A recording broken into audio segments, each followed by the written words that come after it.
ரொம்ப கிட்ட வர வர என்னென்னலாம் நடக்கும் ஃபீல்ட்ல அப்படின்றது எதிர்பார்க்காத ஒரு விஷயமாவும் இருக்கு. முக்கியமா எந்தெந்த கட்சிகளுக்குள்ள என்னென்ன விஷயங்கள்ல பிரச்சனை வரும் அப்படின்றதும் வந்து நம்மளால கணிக்கவே முடியாத ஒரு விஷயமா மாறி இருக்கு.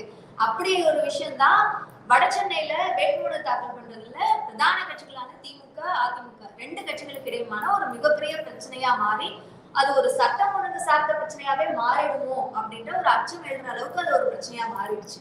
கண்டிப்பா என்ன நடந்தது? கண்டிப்பா அப்படின்னா நம்ம காலையில இருந்து பார்த்தோம். காலையில இருந்து இன்னைக்கு அதிமுக, திமுக, பாஜக இருக்கக்கூடிய முக்கிய வேட்பாளர்கள் இன்னைக்கு காலையில இருந்து வேட்புமனு தாக்கல் பண்றாங்க. காலையில இருந்து ஸ்மூத்தா தான் போனதை நம்ம பார்த்தோம். ஆனா வட சென்னையில ஒரு இஷ்யூ கிரியேட் ஆகிக்கிறத நம்ம பாக்குறோம். ஏன்னா அதிமுக, திமுக 2 பேரும் யாரு முதல்ல நாமினேஷனை ஃபைல் பண்றது அப்படிங்கிறதுக்குள்ள 2 பேர்த்துக்குள்ள ஒரு பிரச்சனை. அது இன்னும் போயிட்டு இருக்கு. நீங்க சொன்ன மாதிரி வட சென்னை குறிப்பாக அந்த பகுதியில் செல்லக்கூடிய அந்த போக்குவரத்து தற்போது அங்க ஒரு பாதிப்பு ஏற்பட்டிருக்கு. இன்னமும் அதிமுக, திமுக தொண்டர்கள் அங்க பெருமளவுல அந்த ரிட்டர்னிங் ஆபீஸருக்கு முன்னாடி வெளியே குழுமி இருக்காங்க. திமுக என்ன சொல்றாங்கன்னா, நாங்க தான் முதல்ல வந்தோம், அதனால நாங்க தான் நாமினேஷன் ஃபைல் பண்ணோம் அப்படிங்கிறாங்க. ஆனா அதிமுக முறைப்படி எங்க கேண்டிடேட் தான் முன்னாடி வந்தாரு, அதனால நாங்க தான் முன்னாடி ஃபர்ஸ்ட் ஃபைல் பண்ணுவோம் அப்படிங்கிற ஸ்டாண்ட்ல அவங்க இருக்காங்க. ஃபர்ஸ்ட் கம் ஃபர்ஸ்ட் பேசிஸ் அப்படின்ற அடிப்படையில தான் வந்து இது செயல்பாடு வருமா, அல்லது எலெக்ஷன் கமிஷனோட அந்த லிஸ்ட்ல கட்சிகள் எந்த வரிசையில இருக்காங்க அப்படின்றத அலோவ் பண்ணுவாங்களா? என்ன ரூல்ஸ் சொல்லுது? அப்படியே எலெக்ஷன் கமிஷன்ல கைட்லைன்ஸ் இருந்தாலும் இது ஒரு கன்வென்ஷன் முறையில தான் நடக்கும். அதாவது அவங்க டோக்கன் வாங்கிடுவாங்க. அதுக்கப்புறம் நல்ல நேரம் பார்க்கணுங்கிறதுனால வேட்பாளர் ஃபோன் பண்ணி கேட்பாரு, எங்களுக்கு என்ன டைம் ஒதுக்கி இருக்கீங்கன்னு கேட்பாரு. அந்த டைம்ல ரிட்டர்னிங் ஆஃபீஸர் சொல்லுவாரு, அந்த டைம்ல அவங்க வரதான் வழக்கம். ஆனா இன்னைக்கு அவங்க என்ன நடந்திருக்கு அப்படின்னு சொல்லி இரு கட்சியில இருந்தும் பேசுறப்ப என்ன சொல்றாங்கன்னா, அதிமுக வந்து எங்க வேட்பாளர்கள் நாங்க கரெக்ட் முன்னாடியே வந்துட்டோம், எங்களுக்கு டோக்கன் நம்பர் 7 கொடுத்தாங்க, அவங்களுக்கு நாங்க ஃபோன் பண்ணி எத்தனை டைமுக்கு வரணும்னு சொன்னாங்க. அதுக்கு returning officer first come first serve பேசிஸ்ல, அதாவது யாரு எந்த கேண்டிடேட் முன்னாடி வராங்களோ அவங்களுக்கு நாங்க நாமினேஷன் பண்ணி வைப்போம் தான் எங்களுக்கு ரிட்டர்னிங் ஆஃபீஸர் சொன்னாங்க அப்படின்னு சொல்லி அதிமுக தரப்புல சொல்றாங்க. ஜெயக்குமார் இன்னும் என்ன சொல்றாருன்னா, நாங்க 5 பேர் நாங்க டோக்கன் வாங்கிட்டோம், முன்னாடி போய் உட்காந்துட்டோம். ஆனா எங்களுக்கு ஒதுக்கப்பட்டிருந்த நேரத்துல திமுக அவங்களோட ஆட்கள், அதாவது திமுக மற்றும் அவங்க வேட்பாளர்கள், அமைச்சர்கள் எல்லாம் உள்ள போட்டு நாங்க தான் முதல்ல பண்ணுவோம்னு சொன்னாங்க. அதுதான் பிரச்சனையா இருக்கு அப்படின்னு சொல்லி இப்போ அதிமுக கம்ப்ளைண்ட் பண்றாங்க. ஆனா டிஎம்கே எங்களோட, அதாவது மாற்று வேட்பாளர் ஏற்கனவே வந்துட்டாரு, அவங்க எல்லா ப்ரொசீஜர்ஸையும் முடிச்சுட்டாங்க, ஆனா அதனால நாங்க பண்ணணும்னு கேட்கிறோம், ஆனா எங்களை விட மாட்டேங்கிறாங்க, எங்க பிரச்சனை பண்றாங்க அப்படின்னு சொல்லி டிஎம்கே என்ன சொல்றாங்க. இது ஒரு கன்வென்ஷன் தான் ஒரு ஃபாலோ பண்றதாக இருந்தாலும் இன்னைக்கு அவர் ஃபர்ஸ்ட் கம் ஃபர்ஸ்ட் சர்வ்னு சொல்றாரு. அதனால 2 கட்சிகளுக்குள்ள ஒரு உரசல் இருக்கிறத பாக்குறோம். அவங்க 2 பேரும் நாங்க தான் முதல்ல பண்ணும் அப்படின்னு அவங்க 2 பேரும் விடாப்படியா இருக்காங்க. இப்போ அதிமுக அவங்க நாமினேஷனை பண்ணி முடிச்சிருக்கிறதா நமக்கு தகவல் வருது. இல்ல இன்னொரு முக்கியமான விஷயம், 2 பேருமே பிரதான கட்சிகள் ஃபர்ஸ்ட் அவங்க வேட்புமனு தாக்கல் பண்றதுனால ஏதாவது அட்வான்டேஜ் அல்லது டிஸ்அட்வான்டேஜ் அப்படின்ற ஒரு விஷயம் வந்து நடக்குதா? அந்த மாதிரி இருக்குமா? ஏன் இவ்வளவு பெரிய பிரச்சனை? இது வந்து யார் ஃபர்ஸ்ட் வேட்புமனு தாக்கல் பண்ணாலும் அதுல ஏதாவது ஒரு டிராபேக் இருக்கும் அப்படின்னு 2 கட்சிகளும் நினைக்கிறாங்க. பெருமளவுல, அதாவது யார் ஃபர்ஸ்ட் பண்றாங்க, நாமினேஷன் ஃபர்ஸ்ட் பண்றாங்க அப்படிங்கறத பொறுத்து எந்த ஒரு விஷயமும் அங்க நிர்ணயிக்கப்படுறது இல்ல. பட் இட் இஸ் அகைன் ஒரு காம்படிஷன். நாங்க தான் முதல்ல பண்ணோம். அதே போல மிக முக்கியமாக இந்த நல்ல நேரத்துல யாரு பண்றதுன்னு இருக்கு. ஏன்னா இன்னைக்கு நம்ம பார்த்திருக்கோம், இன்னைக்கு 11 மணி தொடங்கி 12 மணிக்குள்ள ஆல்மோஸ்ட் எல்லா வேட்பாளரும் பண்ணிட்டாங்க. ஏன்னா இன்னைக்கு அந்த 1 மணி நேரம், அந்த 1.5 மணி நேரம் தான் நல்ல நேரமா கருதப்படுது. சோ அதனால அந்த டைம்ல யாரு பண்றது அப்படிங்கிறது. அதே போல திமுக, அதிமுக இருக்கக்கூடிய போட்டி என்னன்னு தெரியும். குறிப்பாக வட சென்னையில திமுக, அதிமுக இருக்கக்கூடிய போட்டி என்னன்னு தெரியும். சோ இது 2 கட்சிகளுமே நாங்க தான் முதல்ல பண்ணோம் அப்படின்னு சொல்றதுக்கு வேண்டிய ஒரு ஸ்டாண்ட் ஆஃப் இருக்குது. நாங்க தான் முன்னாடி பண்ணணும்ன்றத விட நல்ல நேரத்துல யாரை வந்து வேட்புமனு தாக்கல் பண்ணணும் அப்படின்றதோட பிரச்சனை தான். இதுல பாஜகவை சேர்ந்தவர்களும் கூட இந்த பிரச்சனையில உள்ள வந்ததை பார்க்க முடிஞ்சது. இப்போ அவங்களும் அந்த நல்ல நேரம், எலெக்ஷன் கமிஷன் நல்ல நேரத்தை அடிப்படையா வச்சு கட்சிகளுக்கு நேரம் ஒதுக்க வேண்டிய தேவை இருந்துச்சா அப்படின்னு ஒரு क्वेश्चन வருது இல்லையா? கண்டிப்பா ஏன்னா நம்ம இன்னைக்கு பார்த்திருக்கோம், அதிமுக திமுக கூடிய அவங்களுக்கு உள்ளான அந்த பிரச்சனை வந்து சுமார் 1 மணி நேரத்துக்கு முன்னாடி ரிட்டர்னிங் ஆஃபீஸர் ரூம்குள்ளேயே போயிட்டு இருந்தது. இந்த இந்த சமயத்துல நம்ம பார்த்தோம் பிஜேபி கேண்டிடேட்ஸ் அவங்க ஆட்களோட வெளியே ஒரு 1.5 மணி நேரத்துக்கு மேல உட்கார்ந்தாங்க. அவங்க கதவை திறந்துட்டு உள்ள நுழைய பார்த்தாங்க, வெளியே போராட்டம் பண்ண பார்த்தாங்க. ஏன்னா எங்களை உறவே மாட்டேங்கிறீங்க, நீங்க 2 மணி நேரம் 1 மணி நேரம் உள்ள உட்காந்துருக்கீங்க, எங்க நல்ல நேரம் போகுது அப்படின்னு சொல்லி அவங்க போராட்டம் பண்றதையும் நம்ம பார்த்தோம். First day of nomination as usual அந்த எக்ஸ்பெக்ட் பண்ண அந்த ஃபயர் ஒர்க்ஸோட தான் ஸ்டார்ட் ஆயிருக்கு. அதுவும் சென்னையில இருந்து ஸ்டார்ட் ஆயிருக்கு, வட சென்னையில இருந்து ஸ்டார்ட் ஆயிருக்கு.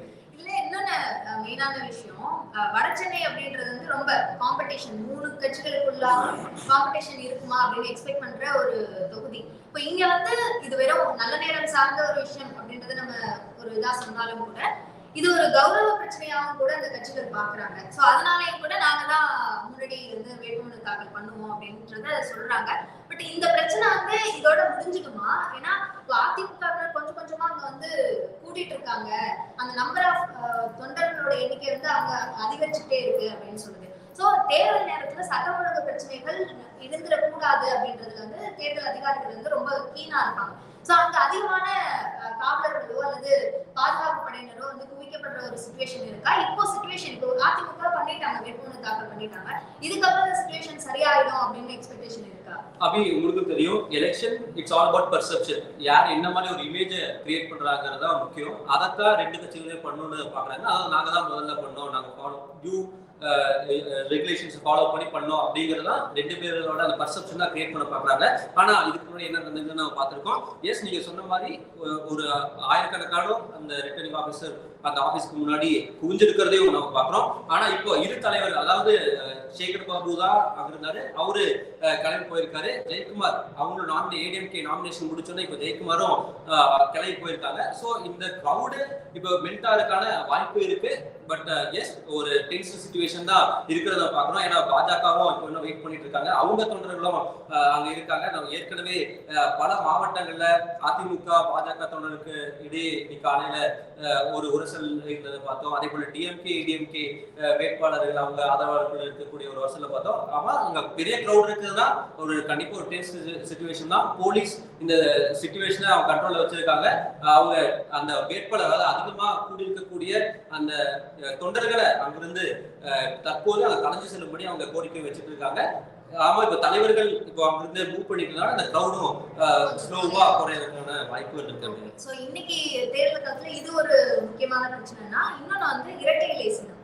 இப்போ அந்த வழக்கு இன்னைக்கு 2 விதமான வழக்கு வந்தது. ஒண்ணு, ஆல்ரெடி சென்னை உயர்நீதிமன்றம் நிரந்தர தடை விதிச்சிருந்தாங்க ஓபிஎஸ் அந்த சின்னம், கொடி, லெட்டர் பேட் இதெல்லாம் யூஸ் பண்றதுக்கு. அதை எதிர்த்து இவங்க ஏற்கனவே வந்து சிங்கிள் பெஞ்ச், இப்போ வந்து டிவிஷன் பெஞ்ச் போனாங்க. அங்கேயும் வந்து நாங்க அதுல உங்களுக்கு அதாவது முக்கியமா ஒரு ரொம்ப சுவாரஸ்யமான ஒரு ஆர்குமெண்ட் போயிருக்கு. ஓபிஎஸ் தரப்புல இருந்து எங்களுக்கு நீதிபதி தரப்புல இருந்து உங்களுக்கு எங்களால இப்போதைக்கு ஆக்சிஜன் கொடுக்க முடியாது அப்படின்னு சொல்லியிருக்காங்க. ஆனா ஓபிஎஸ் தரப்புல இருந்து அட்லீஸ்ட் ஆக்சிஜன் மாஸ்காவது கொடுங்க அப்படின்னு சொல்லி கேட்டிருக்காங்க.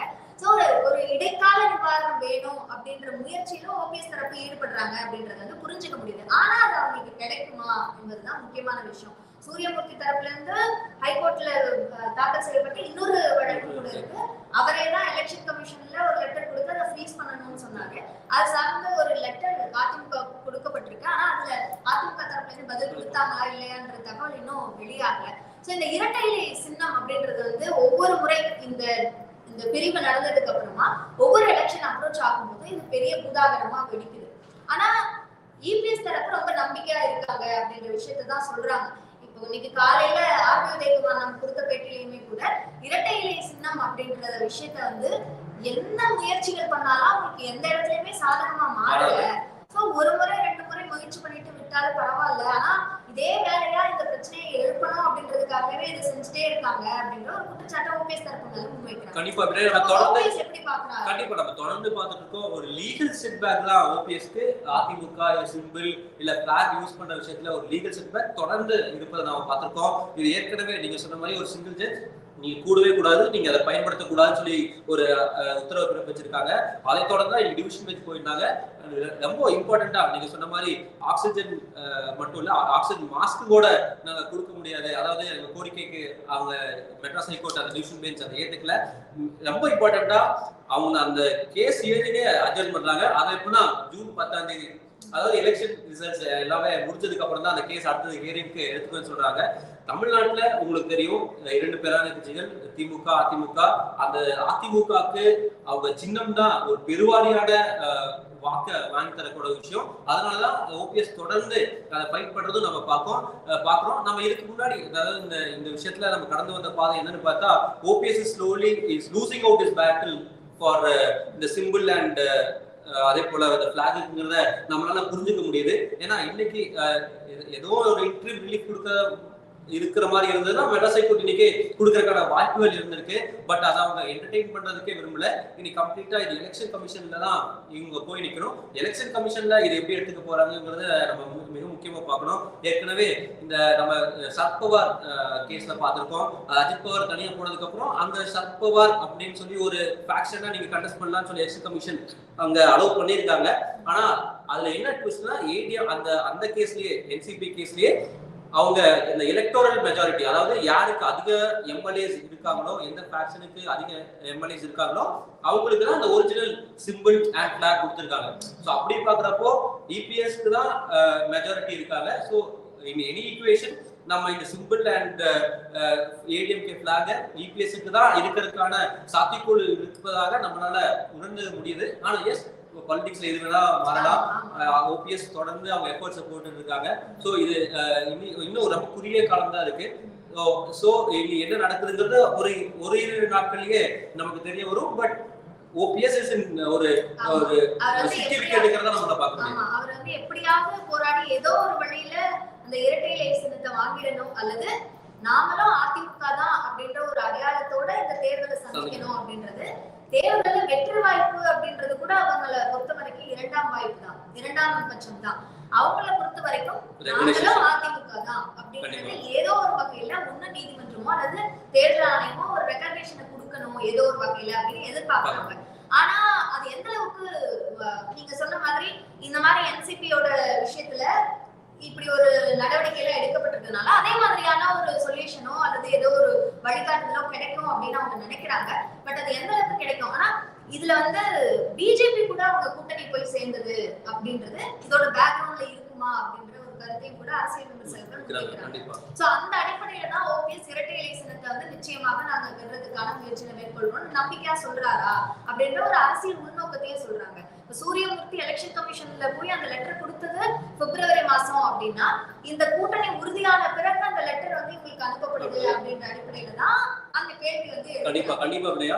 அதான் நீங்க சொன்ன மாதிரி அந்த டைமிங் தான் இப்ப எல்லாருமே ரைஸ் பண்ணாங்க. அதாவது நம்ம பேசக்கூடிய பல மூத்த பத்திரிகையாளர்கள் அந்த சிம்பிள் அண்ட் பிளாக் கேஸ்ல அந்த டைமிங் தான் குறிப்பிடுறாங்க. பட் எஸ், நம்ம பொறுத்திருந்து பார்க்கணும். ஏன்னா நம்ம இப்போ என்டையர் ஏடிஎம்கே அதிமுகவே இபிஎஸ் பின்னாடி நிக்கிறதா நம்ம பாக்குறோம். ஓபிஎஸ் பொறுத்த வரைக்கும் அவருக்கு இருக்கக்கூடிய ஒரு ஒரு ஆதரவாளர்கள் தான் அவங்களோட இருக்காங்க. நீங்க கட்சியில இருக்கட்டும், செயற்குழுவா இருக்கட்டும், பொதுக்குழுவா இருக்கட்டும், இல்ல பெருவாரியான தொண்டர்கள் இபிஎஸ் பக்கம் தான் இருக்காங்க. இத நீங்க எலெக்ஷன் கமிஷன்ல என்ன சொல்லி இவங்க எலெக்ஷன் கமிஷனை கன்வின்ஸ் பண்ண போறாங்க அப்படிங்கறத நம்ம பார்க்கணும். இன்னைக்கு நீங்க எலெக்டட் ரெப்ரசன்டேட்டிவ்ஸ் தான் முக்கியம்.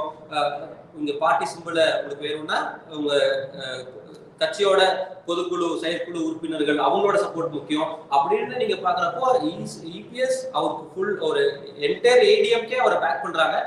அதை ஓபிஎஸ் எப்படி எலெக்ஷன் கமிஷனை கன்வின்ஸ் பண்ண போறாரு அப்படிங்கறத பார்க்கணும்.